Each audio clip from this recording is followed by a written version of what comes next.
Good morning students. आज हमारा जो टॉपिक है वो है ओशियन करेंट्स, महासागरीय धाराएं।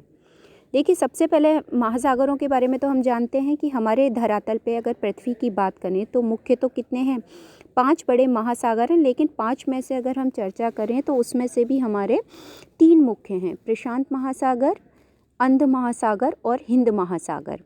तो जब ये तीनों सबसे बड़े, सबसे बड़ा है प्रशांत, दूसरे नंबर पे अंध महासागर जिसको एटलांटिक ओशियन कहते हैं, और तीसरा हिंद। तो इन तीनों ही महासागर सागरीय क्षेत्र में एक विशाल जल की राशि निश्चित क्षेत्र से निश्चित दिशा की ओर प्रवाहित होती है, जिसे हम धारा का नाम दे देते हैं। और ये जो धारा चलती है वो क्षैतिज रूप में चलती है, क्योंकि जल तो क्षैतिज रूप में ही चलेगा, लंबवत का तो कोई मतलब ही नहीं निकलता है। तो हम जो इन धाराओं के बारे में आज चर्चा करेंगे वो इन्हीं तीनों महासागरों से संबंधित या इन महासागर से सागरीय क्षेत्र में चलने वाली जो धाराएं हैं उनके बारे में चर्चा करेंगे। तो सबसे पहले ये समझ लेते हैं कि धाराएं क्या है। देखिए, महासागरों में जल का क्षैतिज संचलन होता है और समुद्री सतह पर परिभाषित मार्ग, मतलब एक निश्चित मार्ग का महासागरीय धाराएं अनुसरण करती हैं। निश्चित क्षेत्र हो सकता है, जैसे आपसे हम कहें कि आप जिस क्षेत्र में रहते हो और आपको कहीं जाना है, मान लीजिए आपको जयपुर में हैं और जयपुर से आपको उदयपुर जाना है, तो एक निश्चित क्षेत्र से जा रहे हैं आप निश्चित क्षेत्र की ओर। इसी तरह से इनका भी एक क्षेत्र निश्चित होता है। ये निश्चित दिशा में हजारों किलोमीटर तक प्रवाहित होती हैं। इनमें जल का प्रवाह मंद, मतलब 2 किलोमीटर से 10 किलोमीटर प्रति घंटे तक होता है। पवन जिस दिशा में, अगर ये व्यापारिक पवनों के क्षेत्र में आ गई तो इनकी दिशा, व्यापारिक पवनें चलती हैं पूर्व से पश्चिम की ओर, तो इनकी दिशा भी क्या हो जाएगी, पूर्व से पश्चिम। और यदि ये पछुआ पवनों के क्षेत्र में आ गई तो इनकी दिशा हो जाएगी पश्चिम से पूर्व। और यदि ये आ गई किसके क्षेत्र में, ध्रुवीय के, तो ध्रुवीय कहाँ से चलती हैं पवनें, ऊपर से नीचे की ओर, तो ये इनकी दिशा पवनों की दिशा के अनुसार ये बदल जाती हैं। इन्हें गति, दिशा, आकार के आधार पर 3 भाग में बांट सकते हैं, जैसे प्रवाह, ड्रिफ्ट। पवन की दिशा व गति से प्रेरित गति एवं सीमा अनिश्चित होती है। मैंने अभी आपको बता ही दिया था, बहुत कम मंद गति होती है। जैसे उत्तरी अटलांटिक ओशियन की बात करें, महासागरीय धारा निश्चित गति एवं सीमा में महासागरीय जल का एक निश्चित मात्रा होती है। ऐसा नहीं कि पूरा समुद्र चल देगा, नहीं, उसमें से एक विशेष जल की मात्रा, वो हम किसी भी जलीय क्षेत्रों को कह सकते हैं। विशाल स्थलीय विशाल नदियों के समान अत्यधिक तीव्र गति से महासागरीय जल अग्रसर होता है, उसे विशाल धारा या स्ट्रीम कहते हैं। अब ये विशाल धाराएं जो हैं वो किन कारणों से उत्पत्ति होती है इनकी, तो इनकी उत्पत्ति के अलग अलग कारण हैं।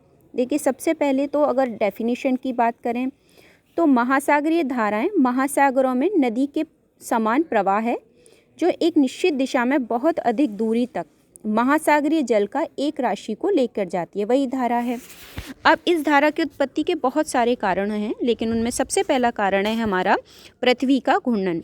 पृथ्वी हमारी कहाँ से कहाँ घूमती है, पश्चिम से पूर्व की ओर अपने घूर्णन करती है। इस गति से जलीय भाग घूर्णन के विपरीत अग्रसर होगा। अगर मान लीजिए हमारी पृथ्वी की ये बात करें और ये कहाँ से कहाँ जा रही है, पश्चिम से पूर्व की ओर ये घूर्णन कर रही है इस तरीके से, तो ये सॉरी, लेकिन ये धारा जो होगी ना, वे विपरीत चलेगी, इसके अनुरूप ना चल के कैसे चलेगी, विपरीत चलेगी। तो पहला कारण तो हो गया हमारा पृथ्वी का घूर्णन होना।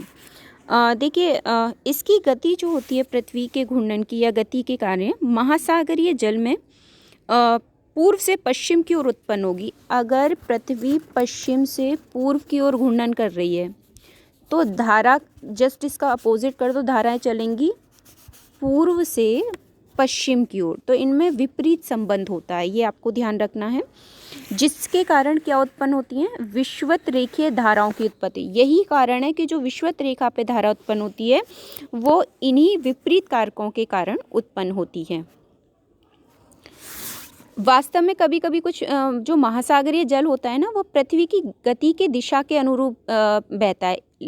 अगर विपरीत बह रहा है तो वो तो क्या होगी, विषुवत, लेकिन कई बार क्या होता है उसी के अनुसार बहने लगता है। अनुसार तो है, लेकिन अगर धाराओं के अकॉर्डिंग देखेंगे तो वो उसका उल्टा कर रही है, इसलिए उसको प्रति विषुवत रेखीय धाराएं कह देते हैं। महासागरीय धाराएं उत्तरी गोलार्ध की बात करें तो विषुवत रेखा से ध्रुवों की ओर जाएंगी। देखिए, मैं हमेशा आपको कहती हूँ उच्च दाब और निम्न दाब, हमेशा चीज़ें उच्च दाब से निम्न दाब की ओर और निम्न दाब से उच्च दाब की ओर, जिससे एक समान स्तर बना रह चलता है। चाहे ये हवाओं की बात करें, चाहे हम जलीय क्षेत्र की बात करें, तो ध्रुवीय क्षेत्र से विषुवत रेखा की ओर और विषुवत रेखा से ध्रुवों की, क्योंकि विषुवत रेखा पे सूर्य की किरणें सीधी पड़ती हैं। पानी गर्म हो जाएगा, गर्म होकर हल्का होकर तेजी से आगे बढ़ेगा। वहीं ध्रुवीय क्षेत्र का जल ठंडा होगा, बर्फ़ के टुकड़े आएंगे तो नीचे की तरफ जब जैसे जैसे हिम रेखा क्रॉस करेंगे वो पिघलने लगेंगे और वो किधर की ओर अग्रसित होंगे, विषुवत रेखा की। अगर विषुवत रेखा का जल ध्रुवीय क्षेत्र तक ना पहुँचे या ध्रुवीय क्षेत्र का जल विषुवत रेखा तक ना पहुँचे तो ऐसे कई क्षेत्र हैं जो हमेशा ही जमे रहेंगे। तो ये क्या होता है, एक सर्कुलेशन होता है जो तटों के वातावरण को भी परिवर्तित करने में सहायक होता है।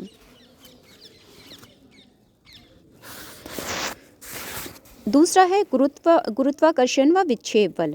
पृथ्वी के घूर्णन से ही गुरुत्वाकर्षण और विक्षेप बल की उत्पत्ति होती है, अर्थात भूमध्य रेखा पर न्यूनतम गुरुत्वाकर्षण बल और सर्वाधिक अपकेंद्रीय बल होता है। देखिए, गुरुत्वाकर्षण बल भूमध्य रेखा पे कम होता है, वेरी इंपॉर्टेंट लाइन, अगर कभी ये क्वेश्चन आ जाए जीके का। और सब क्या ज़्यादा होता है, अपकेंद्रीय बल।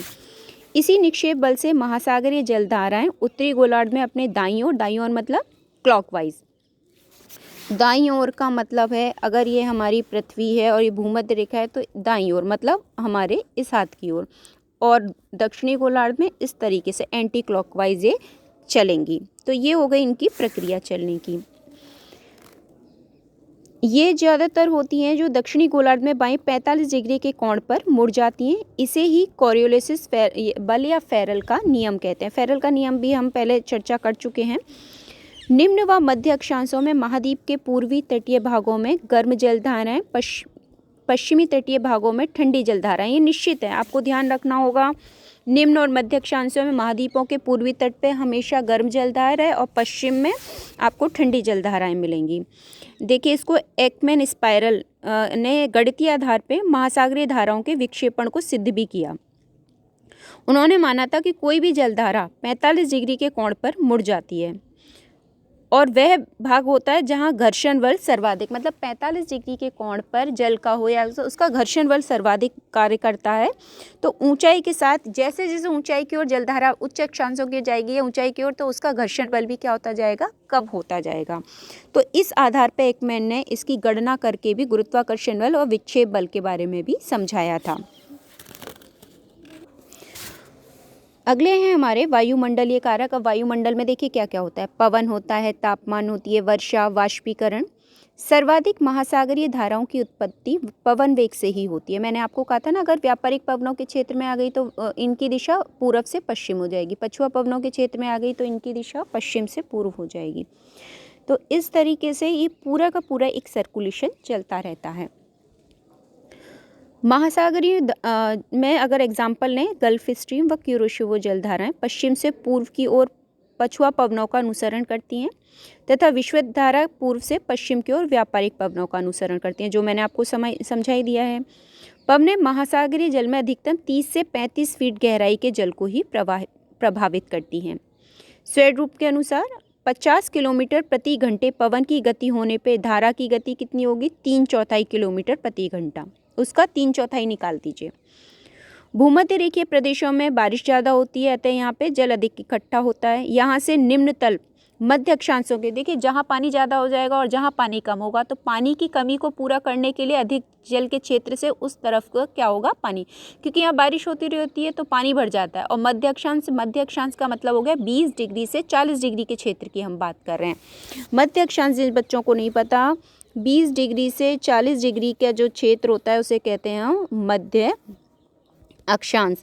यहाँ पे इतनी बारिश नहीं होती है और बारिश कहाँ होती है, 0 डिग्री से लेके 20 डिग्री के मध्य। तो यहाँ पे पानी ज़्यादा है, तो पानी ज़्यादा है तो कहाँ कम है पानी, यहाँ पानी के रखने के लिए जगह मिल गई तो वो यहाँ से कहाँ पहुँच जाएगा, मध्य अक्षांशों की ओर पहुँच जाएगा। तो इस तरीके से वहाँ पे एक समान जल का वितरण हो जाता है। अगला कारक है इसमें, इसके अलावा मैंने आपको पवन बता दिया, वर्षा हो गया, वाष्पीकरण भी कहीं ना कहीं प्रभावित करता है, ऐसा नहीं कि वाष्पीकरण इसमें कारक नहीं है। वाष्पीकरण जब होगा तो बारिश होगी तो जाहिर सी बात है जल की मात्रा बढ़ेगी। तो ये भी कहीं ना, टेम्परेचर, सूर्य का प्रकाश क्योंकि भूमध्य रेखा पे सीधा पड़ता है तो पानी गर्म होता है, गर्म होकर वाष्पीकृत होता है, फिर संघनन होगा, बारिश, मतलब कहीं ना कहीं सारे टॉपिक एक दूसरे से रिलेटेड हैं। अगला टॉपिक है हमारा महासागरीय कारक। इसमें आते हैं लवणता है, घनत्व, हिम शिलाखंडों का पिघलना है।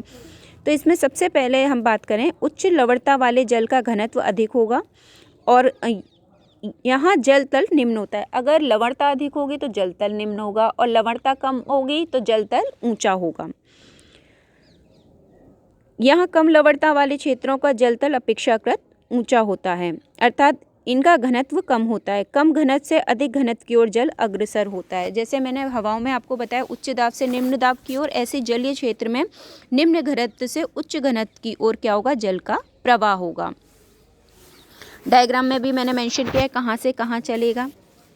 देखिए लवणता में विविधता के अधिक लवणीय महासागरीय जल का घनत्व क्या होगा, अधिक होगा, जिसके परिणाम स्वरूप वो क्या होगा, नीचे की ओर का पानी बैठ जाएगा और महासागर के दूसरे भाग में जहाँ लवणता कम होती है उसका जल घनत्व भी कम होगा।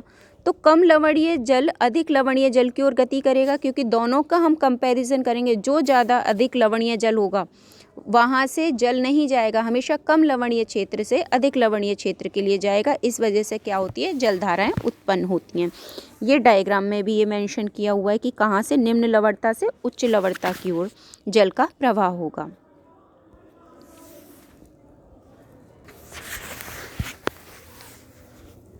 विषुवत रेखीय भागों में देखिए बारिश होती है, बारिश का पानी कैसा होता है, मीठा जल। तो वो क्या हो गया, अयन वृत्तीय भागों के लिए ध्रुवीय प्रदेशों में मध्य अक्षांशों, और ध्रुवीय क्षेत्र का मतलब बर्फ, बर्फ भी कैसा है, शुद्ध जल है।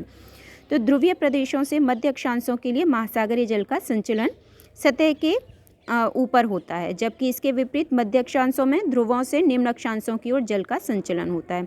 जैसे उदाहरण देखिए, भूमध्य सागर से कहाँ जाएगा जल, अटलांटिक महासागर की ओर, और लाल सागर से अरब सागर की ओर। अब ये कैसे पता पड़ेगा, देखिए अब लाल सागर सबने सुना होगा, अरब सागर क्योंकि हम भारत में रहते हैं तो हम भारत की स्थिति की चर्चा करें, ये हमारा भारत, ठीक है। और भारत से यहाँ बात करेंगे तो यहाँ हमारा क्या हो जाता है, अफ्रीका वाला पार्ट आ जाता है। तो यहाँ पे अरेबिया और ये वाला क्षेत्र,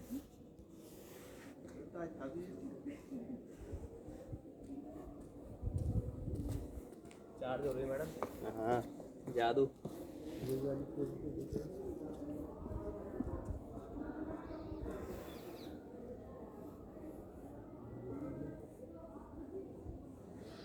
तो यहाँ जो अपना क्षेत्र पड़ता है अफ्रीका का, ये वाला क्षेत्र, ये है हमारा लाल सागर। और लाल सागर से कहाँ चलेगी, अरब सागर, क्योंकि अरब सागर तो बड़ा है तो लवणता यहाँ ज़्यादा होगी, यहाँ कम है। तो यहाँ से इस क्षेत्र की ओर जल का प्रवाह होता है। तो एक तो कारण हो गया लवणता का, ध्रुवीय क्षेत्रों से भी आ जाती है। इसके अलावा देखिए घनत्व, महासागरीय जल के घनत्व में भी विविधता कई कारण हो जाते हैं, जैसे तापमान, लवणता है, दाब है, उच्च अक्षांशीय क्षेत्रों से हिम का पिघलना है, मैं बार बार हिम का पिघलना भी इसमें बता रही हूँ। तापमान की विभिन्नता, जैसे बार बार भूमध्य रेखा पे ज़्यादा तापमान होगा 23.5 डिग्री पे, कम होगा 66.5 पे और कम, तिरछी जितनी होती जाएंगी तापमान उतना ही क्या होता जाएगा, कम प्राप्त होगा उन क्षेत्रों को। इसके अलावा देखिए महासागरीय धाराओं की दिशा को भी कई कारक प्रभावित करते हैं, जैसे पृथ्वी का घूर्णन, मैंने आपको बताया पृथ्वी पश्चिम से पूर्व की ओर चलती है, घूमती है, लेकिन धाराएं उसके विपरीत पूर्व से पश्चिम की ओर चलेंगी। तो इस वजह से विषुवत रेखीय धाराओं की उत्पत्ति होती है। तट की दिशा, अगर किसी तट से जल टकराया तो दो भागों में बढ़ जाएगा, तो दिशा और आकार बदल जाता है। तलीय आकृति, कटक भी उसको परिवर्तित करते हैं। पवनें, व्यापारिक पवन, पछुआ पवन, ध्रुवीय, मौसमी परिवर्तन भी कई बार, अगर मान लीजिए उत्तरायण हुआ सूर्य तो भी स्थिति बदलेगी, दक्षिणायन होगा तो भी स्थिति बदलेगी। इसके अलावा महासागरीय धाराओं की दिशा को ज्वारीय लहर प्रभावित नहीं करती है, थोड़ा सा इसलिए डाल दिया कि बच्चे कहाँ इसको मेंशन ना कर दें, ठीक है। तो ये तो हो गए हमारे महासागरीय जल और महासागरीय धाराएं किसे कहते हैं, और महासागरीय धाराओं को प्रभावित करने वाले कारक।